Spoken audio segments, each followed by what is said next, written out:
You know, a monkey has been able to control the computer with its brain. Just, yeah.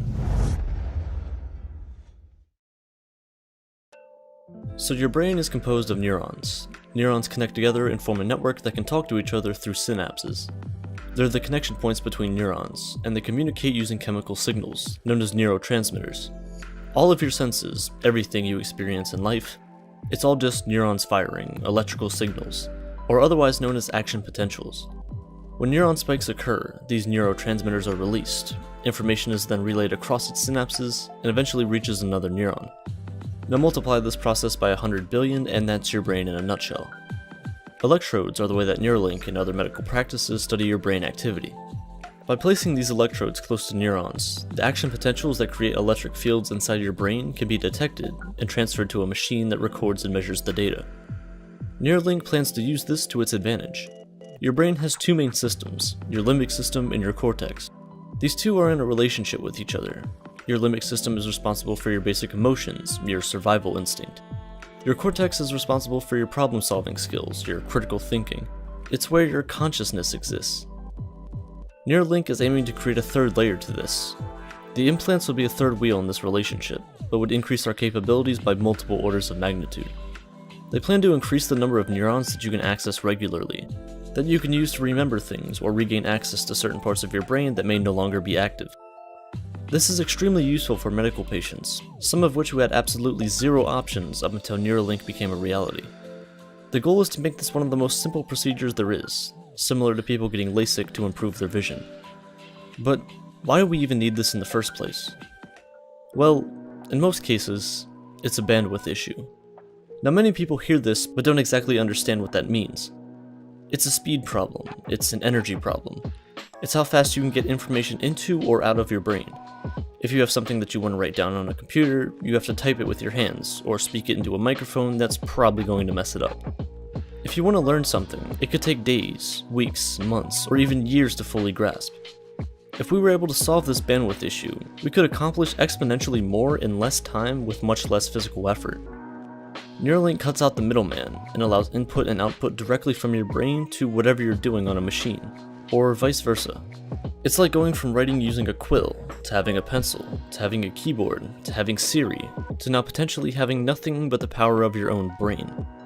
This is where brain-machine interfaces come in, and they change everything. A brain-machine interface, or BMI, is composed of two things, a brain and a machine. The machine could be anything, a phone, a computer, a bionic arm, anything that provides you with sensory inputs from the outside world or an external source. These inputs are then returned back into your brain, where you can process them. But you need something artificial in your head to return this data to. Now don't worry, it's not like putting a CPU inside your head. It's actually quite tiny. Each Neuralink N1 chip is roughly 4x4mm with 1,000 electrodes each. It's feasible to fit up to 10 of these inside your head in different areas, all to measure and affect different parts of your brain. But companies and neurosurgeons alike can't just go around throwing anything they want into someone's head. It's usually a lengthy process to getting these things approved by the FDA for medical purposes and later on public use. BMIs contain the potential to help people with a wide range of clinical disorders. Using just 256 electrodes, or about 2.5% the number of electrodes Neuralink eventually plans to use, human patients have been able to control computer cursors, robotic limbs, and speech synthesizers. The full potential with nearly 40 times that amount of electrodes is hard to imagine. Currently, the best FDA-approved BMI is used for Parkinson's patients, and it only has 10 electrodes. For Neuralink, this is just the beginning, and it's already 1,000 times better than what is currently approved. In version 1. Each electrode is inserted into your head via tiny threads that are roughly 5 micrometers thick. They're around 10 times smaller than a human hair and contain 32 electrodes each. It's roughly the same size as a neuron, which is a good idea. There's a size limit for things that you want to stick in your head. Something too large is inevitably going to cause problems, so the smaller, the better. Neuralink actually made a robot that is used to insert these with extreme precision, which is pretty much mandatory. Humans couldn't do it if they wanted. This is a penny. It's pretty small, right? It's roughly the same size as the tip of my thumb. Now, zooming in extremely close, this right here is the needle that will be inserted into your skull.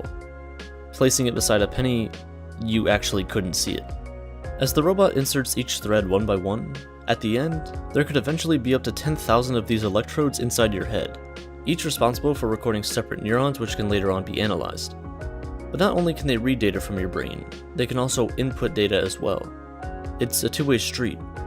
It's sort of like being able to upload and download things from your brain. Brain implants aren't exactly new either though. They go as far back as the 1950s. Hearing implants are a good example. Neuralink just plans to take the baton and continue down the path, but in a different way. Other BMIs approach the situation differently. For deep brain stimulation, the kind of implants that were used to assist Parkinson's patients that I mentioned before, they essentially used larger stiff needles that were pretty much just shoved into the brain to affect neural activity, just as the electrodes from Neuralink will. It works well, but there's a pretty high probability that complications will occur over time. Seizures, strokes, and even more. It may fix one issue, but it's probable that multiple other issues will show up. See, your brain doesn't sit still inside your head, it moves around with you.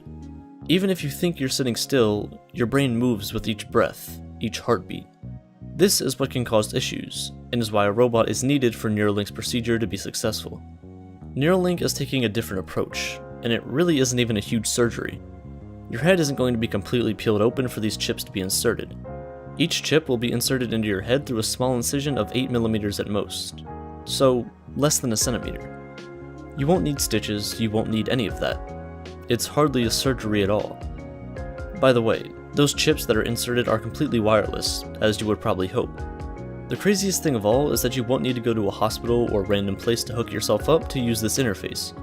There's no USB port sticking out of your head, you won't need a caretaker or anyone to help you. With the use of a single wireless battery-powered computer behind your ear, it will actually be able to connect you to your smartphone, effectively making your phone an official part of you. The options and potentials for this technology is limitless, and it's only going to improve over time. Now, I don't want to overreach here and throw out ideas that are impossible, so I won't. But I will give some solid uses and some pretty cool ideas for Neuralink that can actually become a reality one day.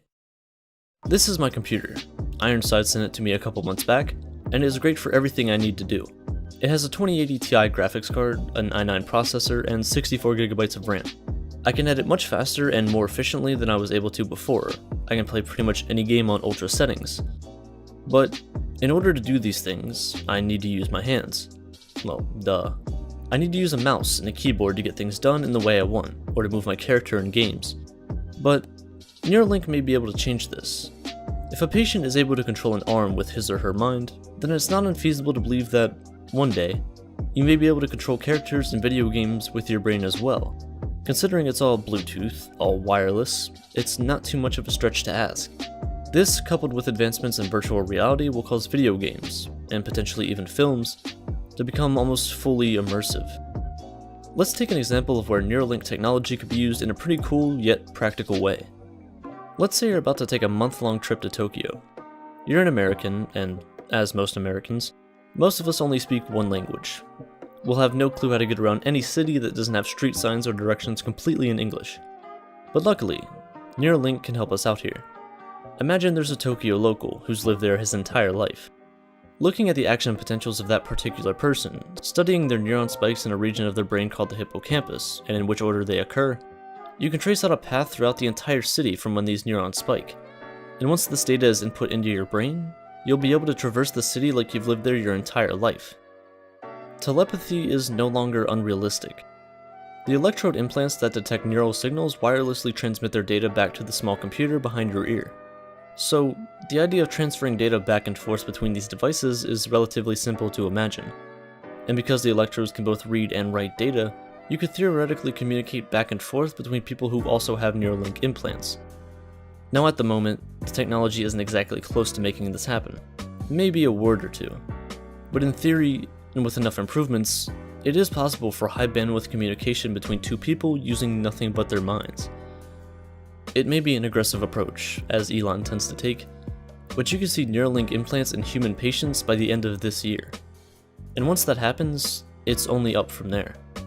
Improvements will slowly be added, and I can honestly see this becoming a big and common practice within the next couple of decades. You always hear that there's new technology coming out that will change our lives. But I'm serious when I say this, If this is taken seriously and can work in the ways we're studying and planning on at the moment, I see this as an invention that is on the scale of the internet. It will change the world the way airplanes impacted travel, the way antibiotics impacted medicine. Computers and the internet threw us into a brand new digital age. Phones and computers have become extensions of human beings. They can answer almost any question you could ask at a moment's notice. They've both been pivotal in connecting the entire planet. BMIs like the one Neuralink are creating are going to have a similar and honestly even larger effect than that. As time goes on, as we enter a new decade, technology that we've passed off as unrealistic becomes more and more plausible. Things that we've written off as impossible end up being the same things that push society forward.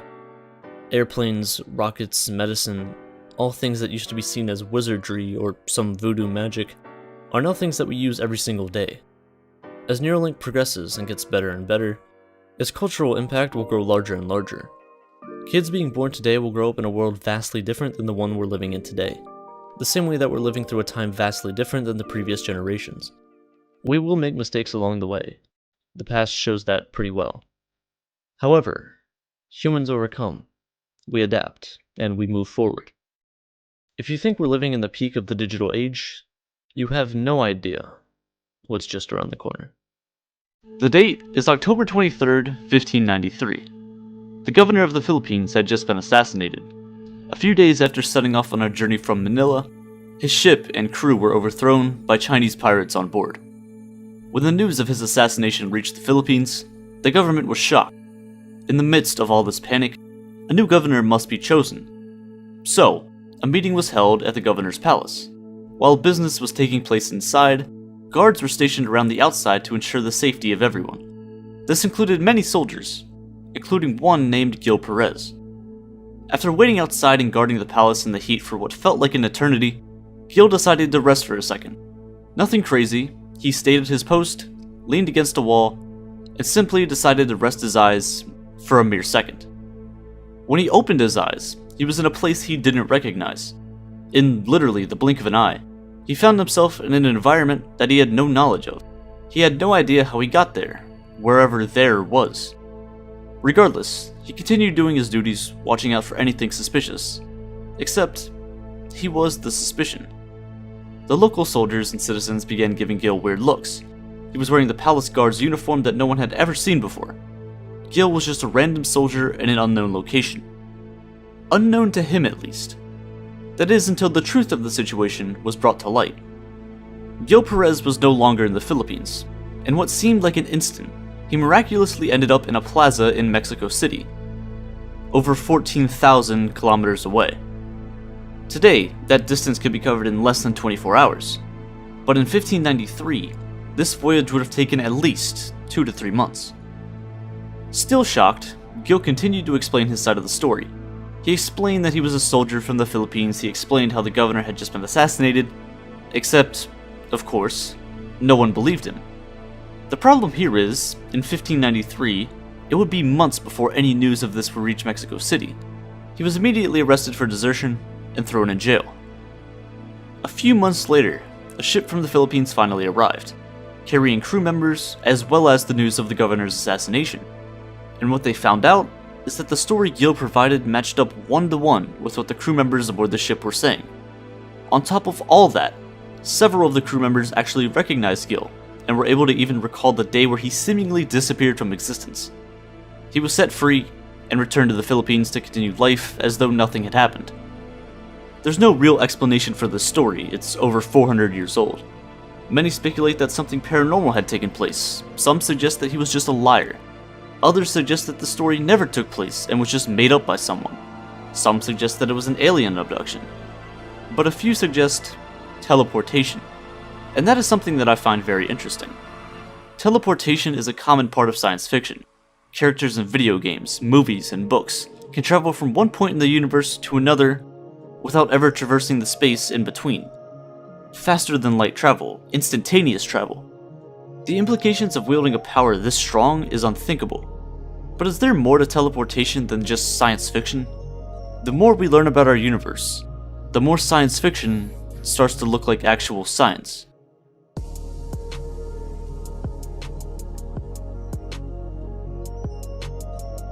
The idea of teleportation has been talked about since before the 1800s.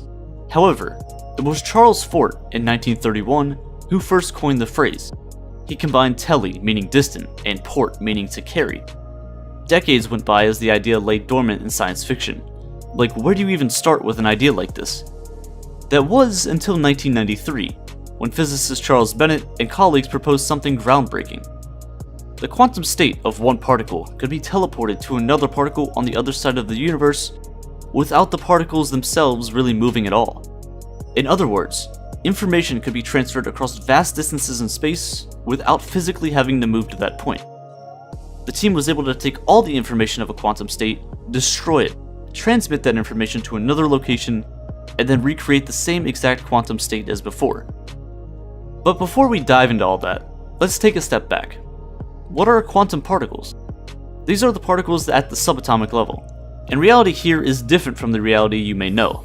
There are many strange and honestly barely understood things that happen here.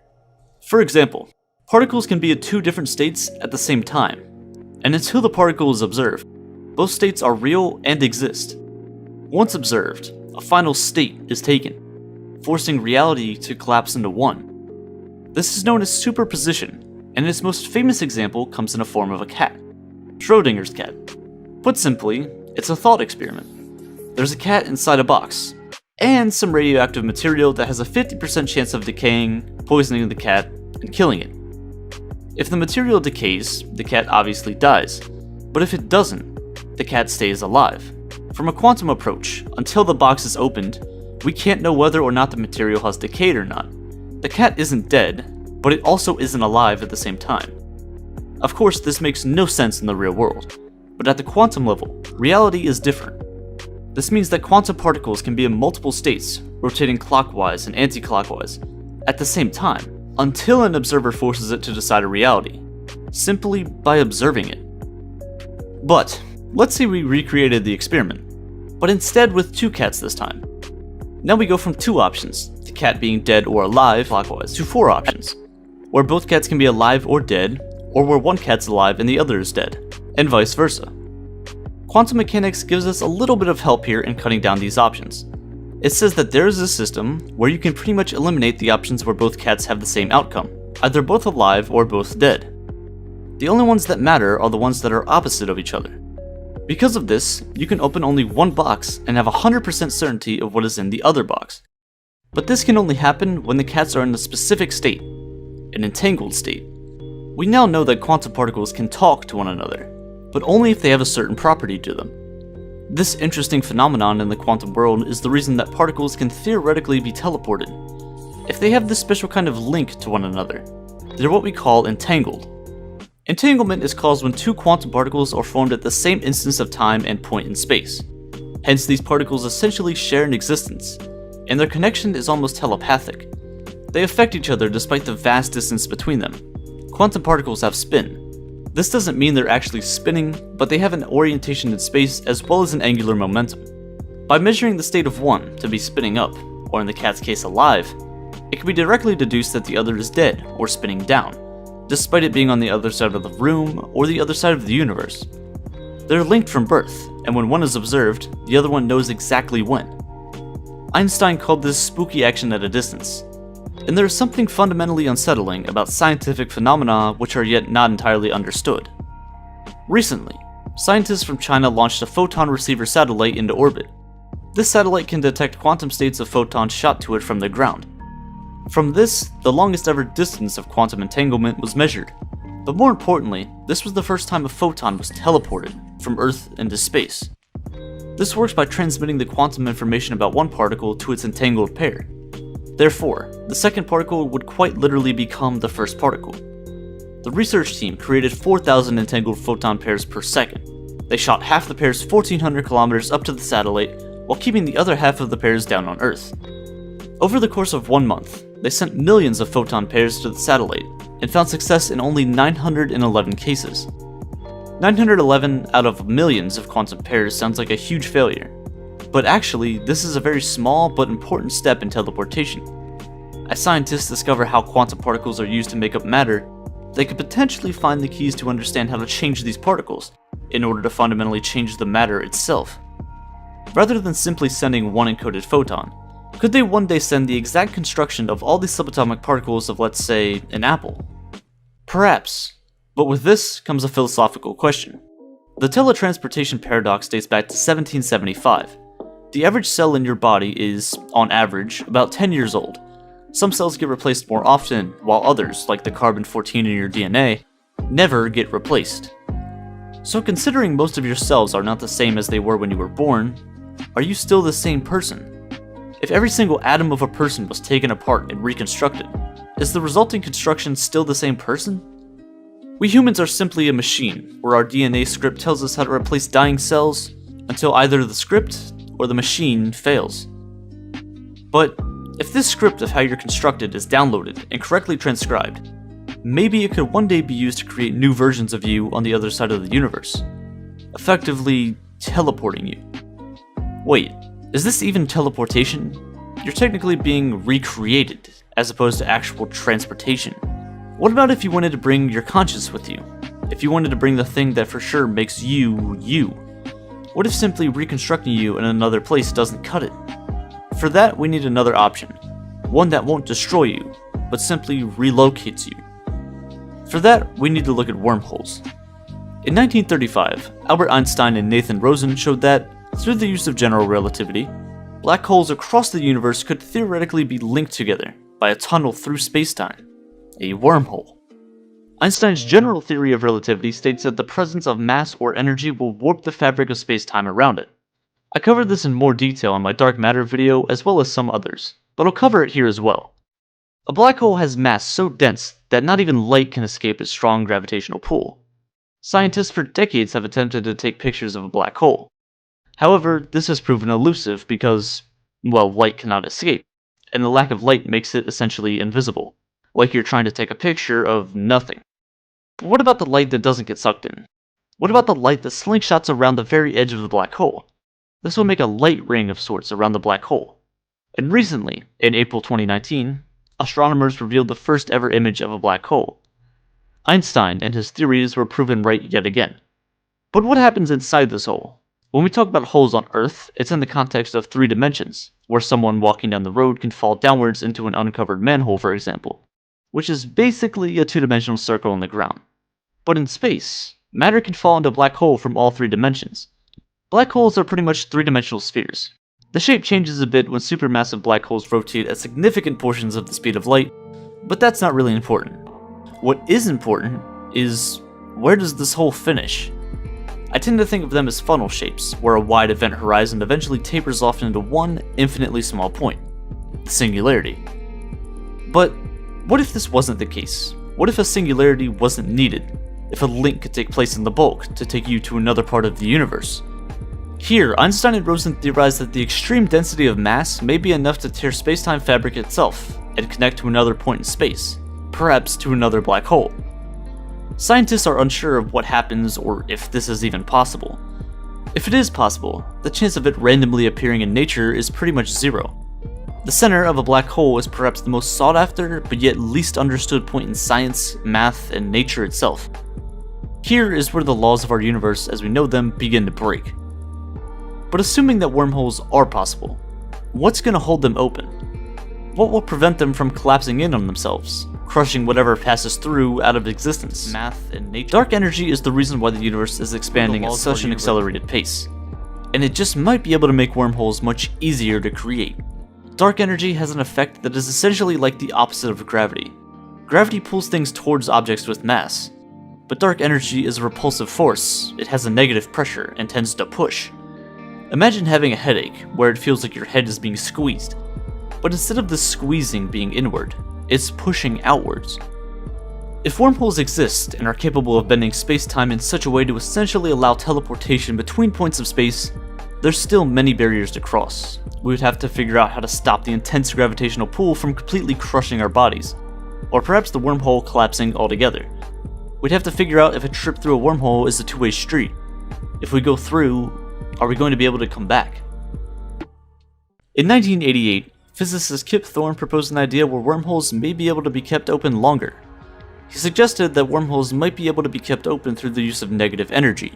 but no one knew how to create this energy inside the wormhole in that very short amount of time that they'd be open. In his paper, Cambridge physicist Luke Butcher says that taking advantage of the Casimir energy that exists naturally in some wormholes could do the trick. After many calculations, he found that if you have a wormhole that's much wider than it is tall, so more like a worm slice as opposed to a wormhole, the amount of Casimir energy inside just might be enough to keep the wormhole from collapsing, just long enough to send a photon through.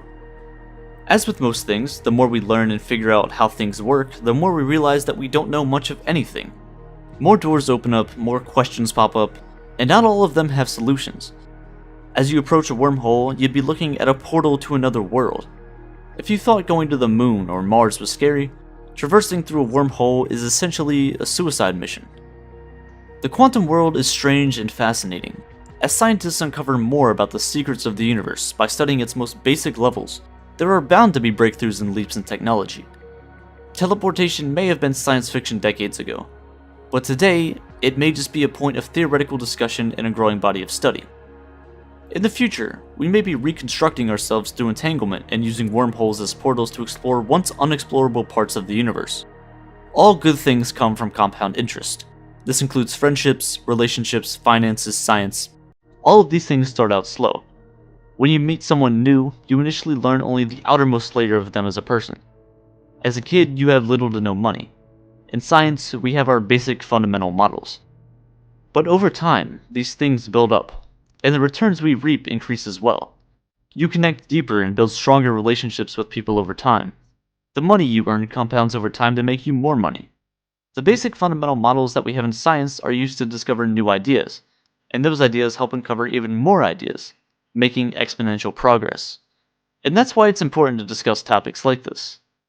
When it comes to teleporting humans and other objects, a question that comes up a lot is, will we have to have access to the other end in order to teleport there?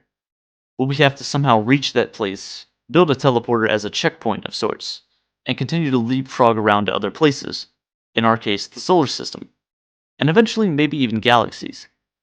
With this, the more places we go, the faster we can exponentially expand. Compound interest. Sure, teleportation seems bizarre and unlikely to happen, but similar words have been said about things that have changed the world in the past century. The Wright brothers, who were pioneers of modern aviation, had their doubts about humans ever traversing the Atlantic Ocean in airplanes or blimps, but yet now we do this each and every single day. People believe that Henry Ford would bankrupt his company by trying to lower the cost of cars in the early 1900s. But look at any parking lot today, and you'll see a Ford car sitting there.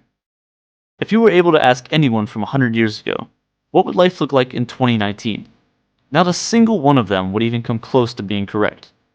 So I'll ask you, what do you think life will look like in 100, 1,000, 10,000 years? People, of course, will doubt any kind of world that seems too good to be true. And that's fine. I'll let history do the talking. I'll see you on the other side. At the end of the Korean War, the New York Times published a gripping story detailing how returning American soldiers may have been converted by communist brainwashers. The story became widely popular that some troops were allegedly confessing to war crimes, while others adopted the communist ideology and even refused to return home. This fear of brainwashing, or brain warfare, both terrified and fascinated the American public at a time when political tensions were rising in the early years of the Cold War. The CIA was convinced that the Soviet Union had developed a drug or technique to control minds, and as a response, they launched a top-secret program called MKUltra. MKUltra's main purpose was to conduct covert experiments centered around behavior modification. Human test subjects were exposed to electroshock therapy, hypnosis, polygraphs, radiation, and a mixture of drugs, potions, and chemicals to see whether any of these would be successful in controlling the human mind. While the CIA believed that all these experiments could be potentially useful, there was one drug that stood out and became MKUltra's obsession in the 1950s and 60s. The alleged race for manipulating the human mind had just begun, and the drug at the heart of it was discovered by accident. In 1938, Albert Hofmann, a researcher working for a Swiss chemical company called Sandoz, accidentally formulated a psychoactive hallucinogenic that would alter the course of history. Hofmann initially wanted to synthesize a chemical compound that would stimulate the respiratory and circulatory system by combining lysergic acid with other molecules. On his 25th attempt, he inadvertently created lysergic acid dithalamide, or LSD-25. While this new discovery was useless to his research at the time, Hoffman noticed that there was something interesting about this new compound. The animals that were exposed to it showed strange levels of excitement and behaved peculiarly. Not thinking too much of it though, Hoffman shelved his new discovery for 5 years until the results of his testing piqued his interest again, and he decided to synthesize it in his lab once more. While in the final stages of synthesizing LSD during the height of the Second World War in 1943, Hoffman accidentally absorbed some of the substance. He soon experienced restlessness, dizziness, and a state of extremely stimulated imagination that prompted him to abandon his work for the day and go home. The next morning, he returned to his lab with a burning desire to discover what had affected him the previous day. After ruling out all the possible contaminants, he came to the conclusion that he must have somehow ingested LSD, and that what he experienced was similar to the animals he observed in his lab 5 years prior. To verify this hypothesis, Hoffman decided that there was only one thing to do: self-experiment. So on April 19, 1943, Albert Hoffman embarked on the world's first acid trip. 40 minutes after taking the drug, Hoffman began feeling dizziness, anxiety, visual distortions, and a sudden urge to laugh. While riding his bicycle home, he also reported that everything in his field of vision wavered and was distorted as if seen through a curved mirror. When he finally reached the safety of his home, he collapsed on his sofa. LSD's psychedelic effects locked him in a frenzy of hallucinations that manifested in a continued animated motion driven by inner restlessness. Hoffman was so frightened that he thought he was going to die, but soon the effects subdued and the horrors softened, giving way to a feeling of good fortune and gratitude, magnified by an unprecedented display of colors and shapes behind his closed eyes. Everything glistened and sparkled in a fresh light. The world was as if it was newly created, he wrote the following morning. All my senses vibrated in a condition of highest sensitivity, which persisted for the entire day. Today, April 19th, is celebrated by recreational LSD users as Bicycle Day because of Hoffman's colorful ride home. And acid and psychedelic are two terms that are forever linked thanks to Hoffman. Psychedelic is a combination of the Greek word psyche, which means mind, and delos, which is to reveal. Clinically, a psychedelic experience refers to a class of compounds that induce a mind-manifesting state in its users, sending them on a journey that often provides unique insights and emotions that they were otherwise oblivious to. This feeling can last for up to 12 hours and can be very dramatic. Most individuals report a distorted sense of time, an altered sense of self, and dramatic changes in feelings and sensations. Some experience synesthesia, where their senses intertwine to add another dimension to their perceptions of the world, such as tasting music, seeing sounds, and hearing colors. An acid trip is a journey into one's own mind, and can provide its users with deep and profound realizations. But it can also be very unsettling, with the ability to push the mind into dark and unexplored places that could have some horrific effects. Scientists believe that LSD influences the receptors in the brain responsible for regulating serotonin, which is a chemical that carries messages between nerve cells and plays a key role in regulating mood, happiness, and sexual desire, among other things. While there was and still is no research that connects LSD with mind control, in the late 1940s, the CIA received reports that the Soviets were engaged in intensive efforts to produce LSD, believing it to be the key to controlling an individual's mind. So when the US government found out that Hoffman had created this mind-altering drug, they approached his employer Sandoz and paid $240,000 to purchase the world's entire supply. What followed was reported by investigative journalist Stephen Kinzer as the most sustained search in history for techniques of mind control. The CIA and MKUltra began distributing LSD to hospitals, clinics, prisons, and other institutions, asking them to carry out research projects on patients and prisoners so that they could understand what LSD was, how people reacted to it, and how it could potentially be used as a tool for mind control. Whitey Bulger, a prisoner who volunteered for the program in exchange for a shorter sentence, was told that the drug was being tested as a cure for schizophrenia. As part of the experiment, he was administered LSD every day for over a year. He later realized he was a guinea pig, an experiment aimed at testing the long-term effects of LSD and understanding whether it could make a person lose their mind. Bulger wrote about his experience that he was closely monitored by physicians who repeatedly asked him leading questions such as, "Would you ever kill anyone?" that eventually drove him to the brink of insanity. The experiments were the most extreme trials conducted on any human being by any US agency, and Bulger claimed that he was never the same after. He was continually haunted by auditory and visual hallucinations, violent nightmares, and anxiety so severe that he couldn't even sleep. The CIA and MKUltra believed that LSD had the potential to blast a person's mind, which would open up the opportunity to reprogram it, to either help extract people from the alleged Soviet mind attacks, or more likely, to make their enemy an enemy of himself. During the Cold War, the race for mind control was believed to be the most crucial of victories, so the CIA and MKUltra basically had a license to kill from the US government. They had the authority to requisition humans from all over the country and around the world, and subject them to all kinds of abuse, even if it were fatal. Enemy agents captured in Europe and East Asia were subjected to all sorts of tests, from electroshock and sensory isolation to temperature extremes. These weren't designed to understand the human mind, but to rather destroy it in order to rebuild it again from the ground up. Perhaps the most notorious experiment of that era was Operation Midnight Climax. Government-employed prostitutes lured unsuspecting men to CIA safe houses where LSD experiments took place. The prostitutes dosed the men with LSD, while CIA officials watched their minds unravel through a two-way mirror. As all this was underway, the agents themselves were also getting high and indulging in some unscrupulous behavior. The agent heading the program, George White, later wrote, "Of course, I was a very minor missionary, actually a heretic. But I toiled wholeheartedly in the vineyards because it was fun. Where else could a red-blooded American boy lie, kill, and cheat, steal, deceive, rape, and pillage with the sanction and blessing of the All-Highest?" Ultimately, after dosing countless people, MKUltra concluded that LSD was too unpredictable to be used for mind control, and the program was axed following an inspection of its unorthodox and unethical methods. Throughout its course, the program allegedly involved more than 150 experiments, with many casualties and lives permanently ruined. The actual number remains a mystery because most of MKUltra's files were destroyed. Ironically, the drug the CIA hoped to be their key to mind control ended up freeing people's minds, sparking an anti-government rebellion dedicated to destroying everything the CIA held dear. The movement focused on protesting the Vietnam War in addition to advocating for equal rights and environmental awareness. As the spread of LSD grew, it became the unofficial symbol for this movement. It was heralded as a means for people to connect to nature and bring about positive changes in society. Counterculture activists rebelled against the establishment and its participation in mind expansion experiments that acid was thought to provoke. Pressure created by the movement is also widely credited for the creation of the Clean Air Act in 1963, which was the United States' first and most influential environmental law to regulate emissions.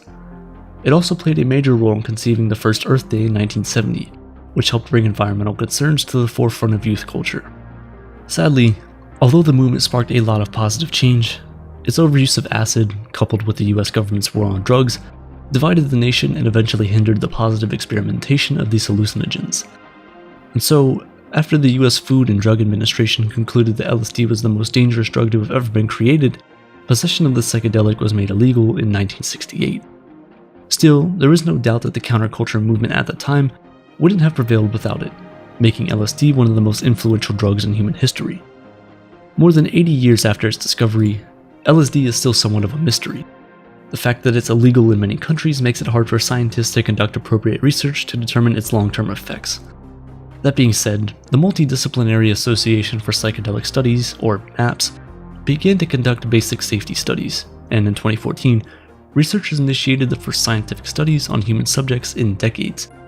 While acid's ability to control minds is still in question, researchers have hinted that the use of psychedelics could help people to stop smoking, deal with PTSD, fight depression, and even help terminally ill patients deal with their fear of death. The uses of LSD in psychotherapy have also intrigued scientists and psychoanalysts. The drug was found to assist patients in uncovering previously repressed memories from their subconscious, while also stimulating their imagination in a way that lowered their customary defenses and made them more accepting of the treatment. Acid's therapeutic applications could be the beginning of a new era of openness, as scientists keep testing its effects on the human mind. But despite these new studies, we still don't have conclusive evidence on its long-term effects. Cary Grant, an American actor popular in the 1950s, took over 100 doses of LSD, claiming that it allowed him to connect with the subconscious while breaking free from the usual disciplines one imposes on themselves. Similarly, Syd Barrett, a founding member of Pink Floyd, experienced waves of inspiration while using LSD that propelled the band to fame at the end of the 1960s. But the same forces that unleashed Barrett's imagination led him down a path of self-destruction as an overuse of the drug slowly drove him to insanity, becoming a shell of the man he once was. Albert Hoffman wrote that his psychedelic experiences left him with feelings of ecstatic love and unity with all creatures in the universe. However, he also did not shy away from the fact that the unpredictability of its effects was the major danger of LSD. The good mood and positive expectations of a trip could quickly turn to horrendous depression if the setting isn't properly controlled and monitored closely. From being a tool for mind control to becoming the symbol of freedom, today LSD has undergone yet another public image shift, with some involved with Silicon Valley advocating microdosing to boost creativity. With this new revival of the psychedelic in this era of technology, one can't help but ponder on Hoffman's words upon his discovery of the drug. I did not choose LSD. LSD found and called me. After World War II, the tension between the two emerging superpowers, the United States and the then Soviet Union, was at an all-time high. The threat of a nuclear war, and sequentially the end of human existence as we know it, was banging on everyone's door. Everyone's life was hanging on by a thread. Neither side wanted to budge, or fall behind the other in fear of losing power completely. Technological development didn't stop with the atom bomb. It continued to get bigger and bigger, like you were rolling a ball of snow down a hill. At the beginning of World War II, we were still using mediocre biplanes. By the end, we had fighter jets, superfortress bombers, new technology. It was like when radio turned to television, a complete shift in focus. It turned from bombs to chemical warfare to more biological weapons, weapons that could enter and change the mind itself. The most dangerous weapon is information. It was rumored that the Nazis near the end of World War II were doing research on the minds and behaviors of humans, and that the secrets and answers to that research lied in the German scientists themselves. Countries such as China, the Soviet Union, and, through the mission codenamed Operation Paperclip, even the United States took former German scientists and engineers back to their own individual countries. The United States was terrified by this. The thought of communist countries researching and developing mind control methods was the worst thing imaginable. The idea of being able to brainwash your citizens, or anyone, into believing in the communist agenda, or any agenda for that matter, is an extreme power. Of course, the solution to this is to just beat the other side to the finish line. And that's exactly what the United States government attempted to do. Mainly, the CIA. The CIA was created in September of 1947, just a little over 2 years after the end of World War II. The goal? Gather intelligence, information from both domestic and foreign entities. In a 1951 CIA memo, it expressed the need to explore scientific methods for controlling the minds of individuals. The concerns of a Cold War world run by new Soviet mind control and brainwashing technology was an actual and genuine fear of the United States. Seriously, in an early 1950s CIA document, it states, "Hypnotism appears to have been used in some cases by the Soviets.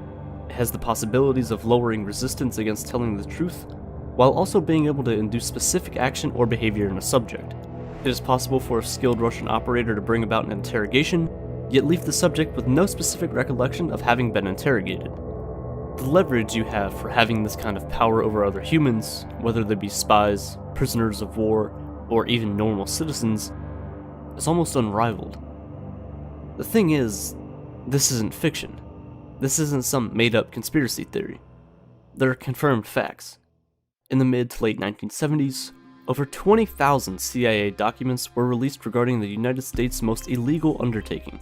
This is the story of how a single government agency planned and attempted to control and alter the minds of those who inhabited the country that they run. How the United States government attempted to develop psychological, biological, and radiological weapons to turn both foreign and domestic spies into sleeper agents, and how it could still be going on today. This is Project MKUltra.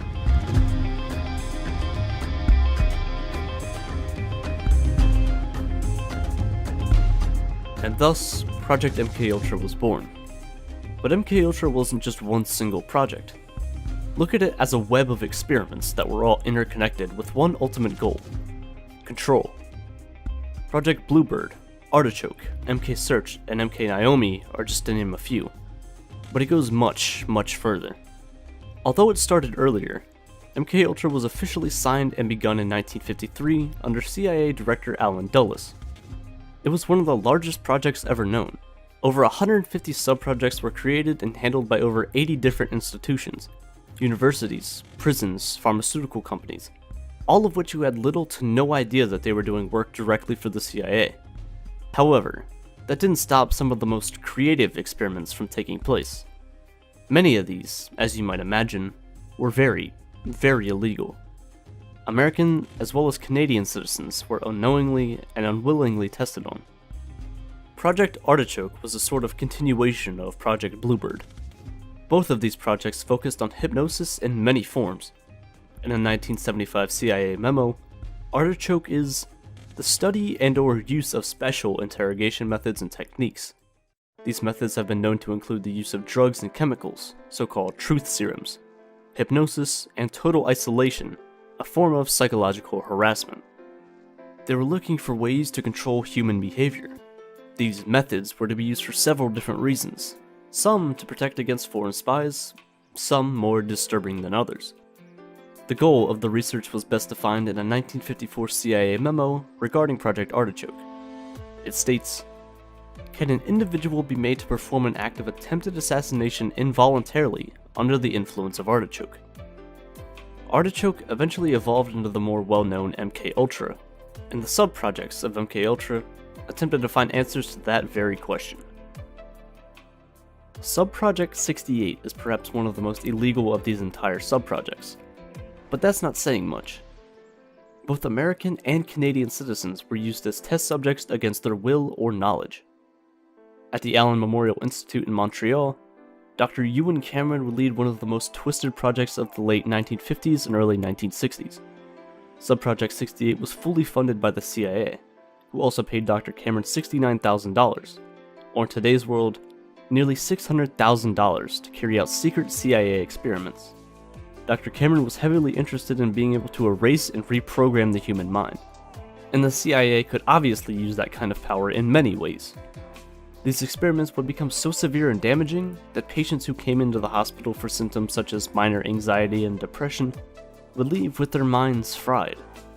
They'd experience amnesia, they'd forget how to talk, their brains would be completely wiped, similar to that of a baby. Cameron's patients were subject to some of the most mind-altering drugs and methods known to man. LSD, electroshock therapy at up to 40 times their normal power, drug-induced comas for extended periods of time, and much more. Take the case of Linda McDonald, a typical mother who is experiencing the harder parts of being an adult: depression, physical pain, lack of sleep, and so on. She visits Montreal to be assessed by Dr. Cameron, and almost immediately, he diagnoses her as a schizophrenic, and sends her to what is known today as the sleep room. And this is where it turns bad. Cameron decides to put Linda McDonald into a drug-induced coma for 86 days straight. In the sleep room, patients were often subject to this electroshock therapy, multiple times a day for weeks on end, without any consent. Linda McDonald was subject to over 100 of these shock therapy sessions. As time went on, she went from being able to tell the doctors her name and information about herself to having her brain completely wiped. In a 1998 documentary, she states, had to be toilet trained. I was a vegetable. I had no identity, I had no memory, I'd never existed in the world before. Like a baby. Just like a baby that has to be toilet trained. She eventually was dismissed from the hospital and went back home to her family. However, she had no recollection of these people, or even knowledge that these people were even her own family in the first place. This isn't the only case that happened at the Allen Institute, though. Various other cases took place.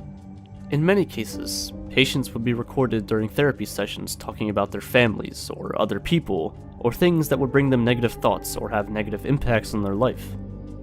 These negative messages would then be cut up and played on repeat for these patients, sometimes over hundreds of thousands of times. This exact thing happened to Robert Logie. He was admitted to the institute for a leg pain. They thought it was all on his head, and he was then sent to the sleep room. He was given LSD every 2 days, sometimes mixed with other drugs, and then, while in a drug-induced coma, the message, "You killed your mother," was repeated to him for 23 days straight. These experiments would take place on all ages, from children to old men and women. Many of the children at this institute were the victims of abuse, and in one case, one of the children were filmed performing sexual acts with multiple government officials as a plot to secure funding for these experiments. Cameron died in 1967 without anyone in the public knowing about what he had been doing for the past decade. Subproject 54 studied techniques to cause concussions and other brain-damaging experiments.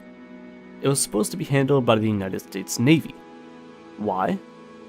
Well, the project was to use suboral frequency blasts to cause concussions. And although the program was supposedly never carried out, there is still some evidence that might show some kind of work being done. In the hearings before the Subcommittee on Health and Scientific Research in late September 1977, there's a passage that caught my eye. While talking about funding from various institutes across the country, Dr. Geschichter, a CIA employee, mentions something interesting. He first notes about a study on concussions, where heads of animals were repeatedly rocked back and forth in order to cause concussion and then further amnesia. Next, however, is more interesting. There was apparently a later business, whatever that may be, that through the use of radar, was attempting to put monkeys to sleep. A senator present at the meeting asked, could they? As Dr. Geschichter states, yes, they could. He goes on to say that it showed if you got into too deep a sleep, you injured the heat center of the brain the way you cook meat, and there was a borderline that made it dangerous. So basically, the CIA was using radio and electromagnetic signals to attempt to put monkeys and other animals to sleep. And they could. Not only that, but they could almost literally cook an animal's brain to the point to where they would go brain dead, and in some cases, even die. Now, I don't know about you, but if this could work on monkeys and supposedly other animals as well, I would imagine that this very experiment took place with human subjects as well. The problem is, after this hearing, I couldn't find any other papers or documents that even remotely talked about this sleep experiment. An experiment that seems to have succeeded was washed away and never mentioned again, and the mystery of Subproject 54 fades away.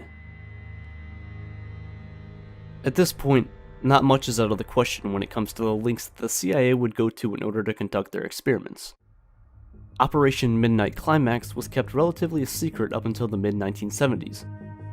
In cities such as San Francisco, California, and New York City, CIA-funded safe houses were built for one specific reason: prostitution.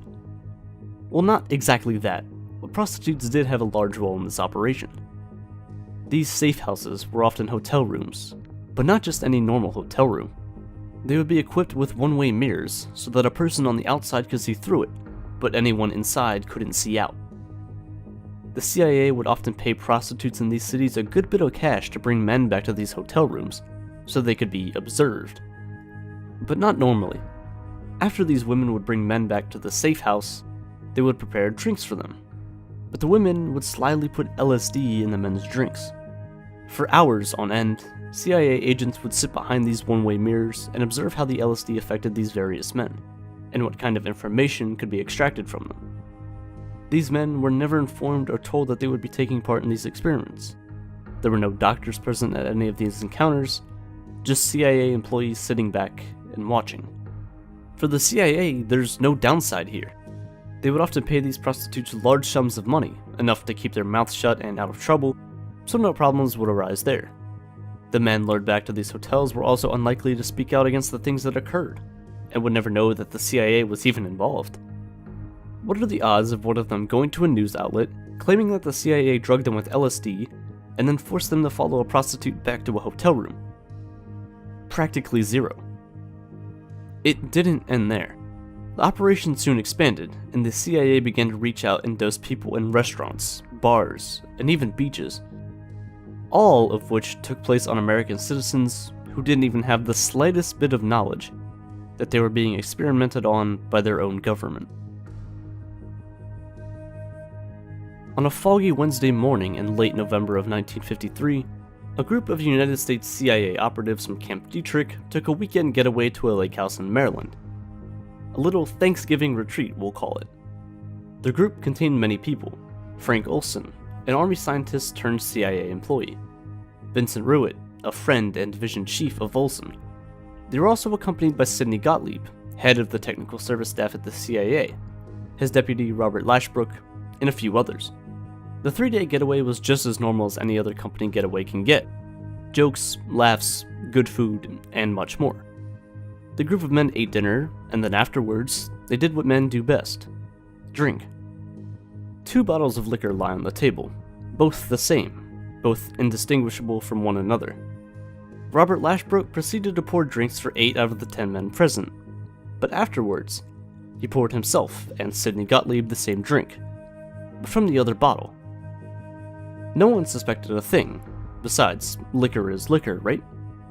Everyone took the drink, including Frank Olson. After the trip, life continued on as normal for everyone else. However, for Olson, his life changed drastically. He fell into a deep depression and felt as if his life had no purpose. He had doubts on the work that he was doing, a family man who fell into solitude. Olson decided that this was enough and met with Vincent Ruitt. He said he was dissatisfied with his work and his performance at the retreat. As a top employee at the CIA who happened to be deeply involved with the germ warfare business, he had enough and wanted to devote his life to a completely different field and wanted to resign. Vincent Ruitt and Robert Lashbrook both attempted to talk Olson out of his resignation and suggested him a psychiatrist in New York City. He agreed, and Olson and Lashbrook set off to New York in hopes of help. The story goes dark here. That is until over 20 years later, when in 1975, the Rockefeller Commission reported on the CIA and its activities within the United States. In this report, it contained many things. 299 pages of information. The CIA engaged in unlawful activities, domestic spying, wiretaps, the use of multiple drugs against unsuspecting US citizens, and much more. It also contained the story of a 1953 CIA experiment on Dr. Frank Olson. At that retreat, Olson was given LSD unknowingly by the CIA supervisors there, Lashbrook and Gottlieb. Their drinks were spiked with LSD while the supervisors observed the results. Just 9 days after this incident, Frank Olson supposedly fell, or jumped, from a 10th-story window out of a hotel room in New York City. Olson's family would never see Frank's body again. He was immediately placed into a casket, taken back to Camp Dietrich, and kept locked up. The story was that his body was too gruesomely injured to be seen, which obviously makes sense. He had a closed-casket funeral, and his family would never see him again. That is until 1993, when Frank's wife died. They were to be buried together, and a second autopsy on Frank Olson's body was performed. The 1953 autopsy stated that there were cuts and abrasions all across Frank's body. However, in a 1994 autopsy, there weren't any to be found. Instead, there were large swellings on Olson's head as well as a large injury on his chest, but not from the fall. It appears that the trauma had occurred before the fall. Again, the difference here between falling and jumping. These are two very different things. This, then, changes it from a suicide to a CIA murder. From falling out of the window to being thrown. The changes in the cover story over the course of 40 years have started to show, and too many questions are being left unanswered. On the night of the incident, Olson's and Lashbrook's hotel room received a phone call only mere minutes after the event supposedly occurred. A number is dialed, and the person on the other end picks up. Robert Lashbrook is silent, until he breaks it by saying, "Well, he's gone." The receiving end replies, "That's too bad." The call ends directly after. After doing some research, I found this document that was released with the Rockefeller investigation in 1975. It appears that Lashbrook called Gottlieb before he called the desk, meaning that it was him on the receiving end of that phone call. Sidney Gottlieb's career goes much deeper than just entry-level CIA stuff. He joined the CIA in 1951 as a poisons expert. As an experienced chemist, Gottlieb was very involved with preparing lethal poisons and other mind-bending drugs. He eventually became known as the Black Sorcerer and the Dirty Trickster, and eventually became head of a secret, previously undisclosed government project, MKUltra. Over the course of his career, he devised plans on killing multiple large foreign government officials. He proposed multiple ways of attempting to kill Fidel Castro. These include poisoned cigars, exploding conch shells, and much more. So the thought of him being involved in a domestic homicide definitely isn't out of the picture. Seymour Hersh was a journalist who was deeply involved with this story for decades. After his years of research, in 2017, he said the government had a security process that would allow them to identify and execute domestic citizens who posed a risk. Olson is believed to have fallen under this category, and the CIA and other government agencies have been covering it up all along. If this is true, then the US government considered an accidental death resulting from illegal human experimentation to be a better covered story than the actual truth, and I honestly can't tell you which story sounds worse. On top of that, after looking at the CIA's 1953 A Study of Assassination, which, let's be honest, is basically the CIA's assassination manual, it even has a section for this very incident, with the title Accidents. The most efficient accident in simple assassination is a fall of 75 feet or more onto a hard surface. Elevator shafts, stairwells, unscreened windows, and bridges will serve. This wasn't about the LSD. It was about biological warfare, about interrogation, getting a means to an end. The LSD and other drugs were just a cover story to get people to look in the wrong direction. Look over here so you won't ask questions about the other stuff, the deeper reasons behind it all. The Olson family had become pretty much celebrities, and there's no way you could just take them all out of the picture without anyone asking questions. While they were out researching and diving into the story, the CIA and other agencies were just playing the long game until everyone involved with it faded out of existence. The events of Project MKUltra are an enigma. Almost all of the records were destroyed in 1973 by Richard Helms, the director of the CIA at the time.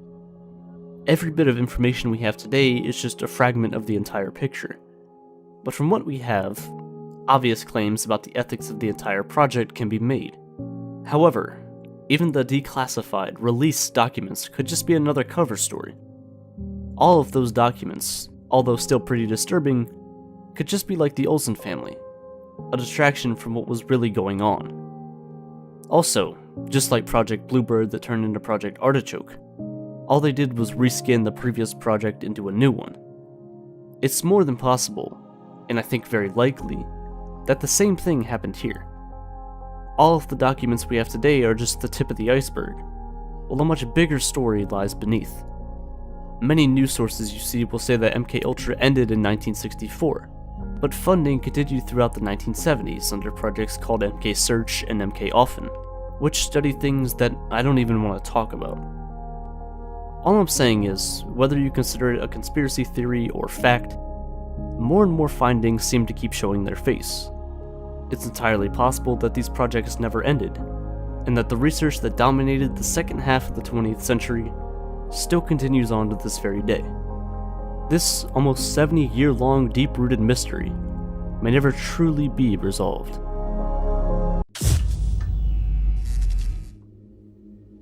Who is your favorite superhero? There are so many to choose from that it can be tough to pick just one, but for millions of people, the answer is undoubtedly Black Panther. Portrayed on the big screen by the beloved Chadwick Boseman, Black Panther was an instant global phenomenon.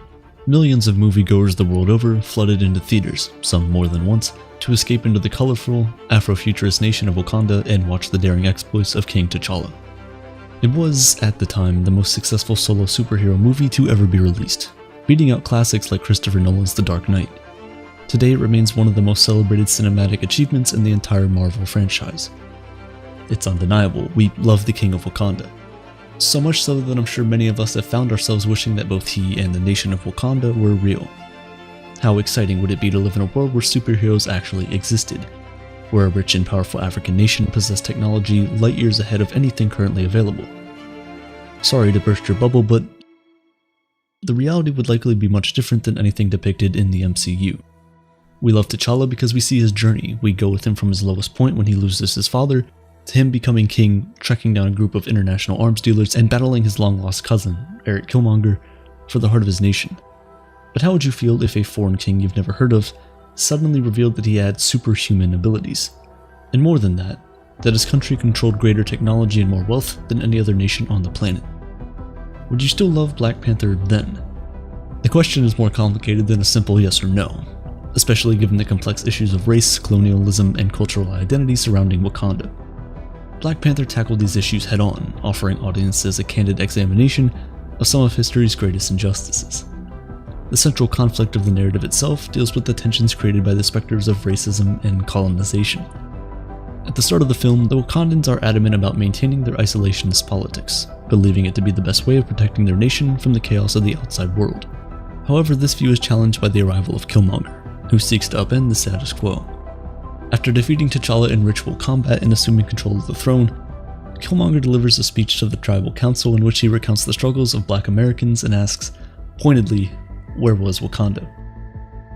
According to Marvel lore, while the rest of the African continent was swallowed whole by Europe during the Age of Imperialism, Wakanda stood idly by. It was watched as neighbor after neighbor fell to foreign invaders and did nothing as entire populations were enslaved and their land plundered for its resources. Wakanda continued to hide in the shadows as further injustices were committed against Black communities in the form of policies like segregation and apartheid, and offered no assistance when it came to overthrowing these repressive systems. While it's likely that many Black people around the world would welcome the sudden entrance of a hyper-advanced African nation onto the world stage, others might share in Killmonger's sentiments and harbor varying degrees of resentment. This can make for some awkward political situations, especially regionally. Wakanda's vast fortune and technological supremacy would immediately position itself as the head of the African Union, dramatically reorienting the continent's balance of power, to say nothing of the rest of the planet. African leaders might demand that Wakanda share its advanced technology, or even its wealth, to make up for historic failures. Those not of African descent would probably be suspicious and maybe even fearful of the sudden change to the existing geopolitical order. Even more so after learning that the country in question is led by a king with superhuman abilities, the nature of which would likely remain a highly guarded secret. A massive PR campaign would have to be launched to try and portray T'Challa as a magnanimous and peaceful ruler, but undoubtedly the idea of literal God King leading the world's most technologically sophisticated military would be too much for many people to accept. Critics would be quick to point out the lack of democratic representation in Wakanda, as well as the obvious problems of having a hereditary monarchy. Sure, T'Challa may be a benevolent leader, but what about the next guy? What would happen if, for example, a long-lost relative who didn't share in T'Challa's humanitarian worldview somehow took control of the country? It wouldn't be too hard to imagine a scenario where a conquest-driven warrior king sought to expand Wakanda's borders. T'Challa, and in fact the entire nation of Wakanda, would become a highly divisive topic both among world leaders and individual citizens in a similar way to nations like Saudi Arabia and Russia today. This could lead not to just anti-Wakandan protests, but possible assassination attempts as both disgruntled governments and fearful citizens aim to remove this new threat. This exact scenario serves as a premise for the Amazon series The Boys, a superhero parody in which a band of vigilantes attempts to take down an Avengers-style group called the Seven. The Seven are a tyrannical and corrupt team of superhumans who use their powers to serve their own selfish desires while enriching their corporate benefactor, Vought International. Their exploits consistently lead to the injury and death of innocent bystanders, but this collateral damage is covered up by Vought, which markets the group as saviors of humanity. The Seven's recklessness fuels public resentment, and a ragtag assembly of super-powerless vigilantes known as the Boys form to try and assassinate them.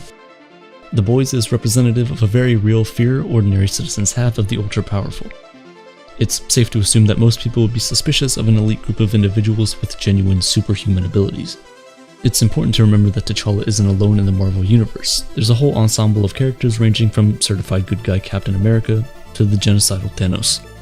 So if Black Panther exists, so should the others. With this comes a whole slew of new problems. By their very nature, superhumans create an imbalance in society.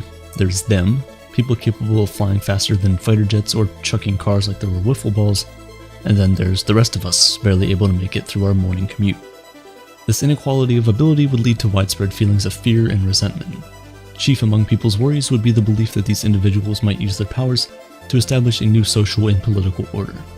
To help prevent this, we'd likely see the formation of anti-superhuman organizations. These factions would push for legislation that might help level the playing field, or at least establish a legal framework to protect ordinary citizens. Marvel's 2016 film Captain America: Civil War uses this idea as the central conflict of its plot.